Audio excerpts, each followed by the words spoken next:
Butter and Lee, The Santa Special, by Gareth Baker and Vicky Coon.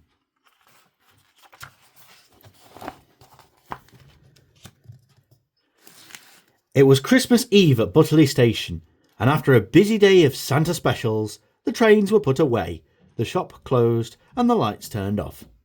"Good night, Butter and Lee," Bernie the ticket clerk said, leaving a bowl of milk by the stack of suitcases and waving goodbye. As soon as everything was quiet, the suitcase at the very top of the pile cracked open, and two pairs of shining eyes appeared behind two clouds of billowing breath. It was Butter and Lee, the station cat and mouse. "Has everyone gone?" Lee said with a squeak. "Let's go and find out," said Butter, throwing open the suitcase. Lee climbed onto his back, and they jumped down onto the platform. "It's cold," said Lee, wrapping his tiny arms around himself. "I don't mind this weather, so long as Santa still comes," said Butter. "The last I heard, he was leaving Mansfield and was on his way to Ripley," said Lee. "Wow," said Butter. "He could be passing over by any moment." "We'd better drink the milk and go to bed, or Santa won't come," Butter said, heading back to the suitcase. Butter was just about to lap up the tasty treat when the sound of jingling bells filled the crisp, cold air. Butter and Lee spun round and looked across the tracks.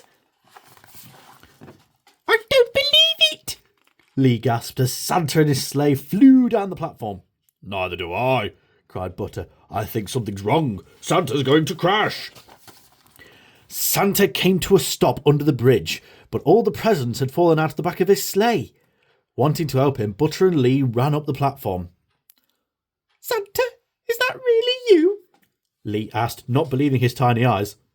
"The one and only," Santa replied with a deep laugh. "And are your reindeer all right?" Butter asked. "Yes, we're all fine. Thank you for asking, Butter," Santa said. "You know my name?" Butter said in amazement. "Of course, I know everyone's name," Santa said. "I'd love to stay and chat, but I'm running late. I need to quickly pick up these presents and get going."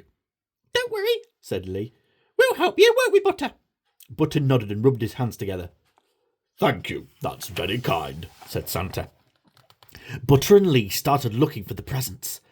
They found the first one on top of the suitcase, 3 under the Christmas tree, another by the platform edge, 2 above the clock, 1 behind a carriage reel, and even 1 in their suitcase home.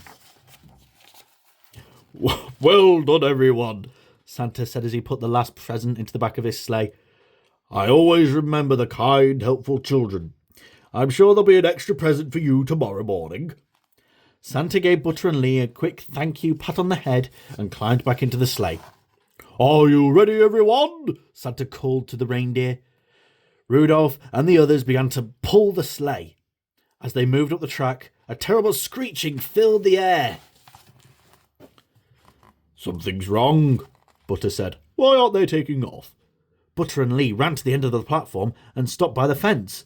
Santa was walking towards them. He looked very worried. "I don't believe it. My sleigh must have been damaged in the crash," Santa explained. "We can't get up to full speed and take off. What am I going to do? All the children are depending on me. I can't let them down." Lee looked at Butter. Butter looked at Lee. "Are you thinking what I'm thinking?" Lee said.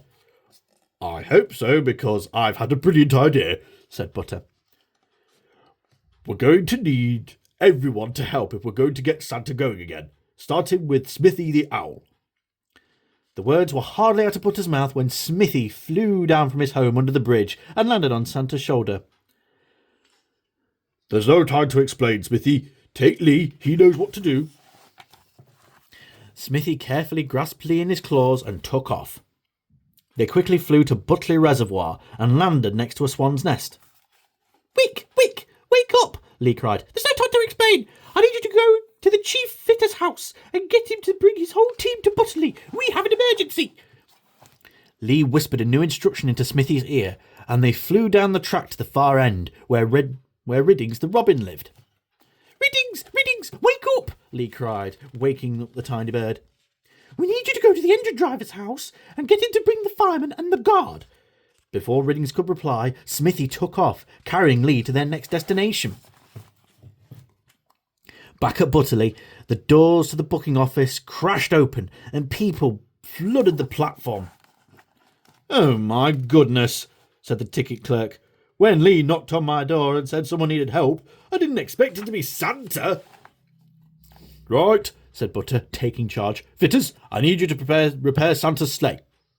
"Yes, ma'am," they all said, snapping to attention and rushing down the track. "Train crew, light Ginty's fire and get her ready to roll." "Yes, ma'am," they all answered, and rushed to the shed. "And what about us?" said the ticket clerk and the rest of the station staff. "Make sure that nobody sees what we're up to, especially the children." Down the track, the flash of sparks and the bang of hammers filled the air. The fitters filled a suitcase, a sack trolley, a piece of railway track, and a carriage door to quickly repair Santa's sleigh. By the time they finished, Ginty came rumbling up the track and stopped right behind Santa's sleigh. "Everyone, are you ready to go?" Santa said to Rudolph and the other reindeer. They all gave an enthusiastic nod. A moment later, Ginty gave a sharp whistle and moved forward in a huge cloud of steam. The engine raced down the track, pushing Santa and his sleigh along. Suddenly, Rudolph's hooves left the sleepers, pulling the sleigh up into the air. "Thank you, everyone!" Santa called as they rose higher and higher. "Merry Christmas!" Lee smiled and waved Santa goodbye. "That was amazing! There's only one thing that could have possibly made this night even better." "And what's that?" asked Butter. "Snow! Merry Christmas from Santa and everyone at Butterley." We hope you've enjoyed Butter and Lee, the Santa Special, by Gareth Baker and Vicky Coon. Read for you by My Hornby Hobby.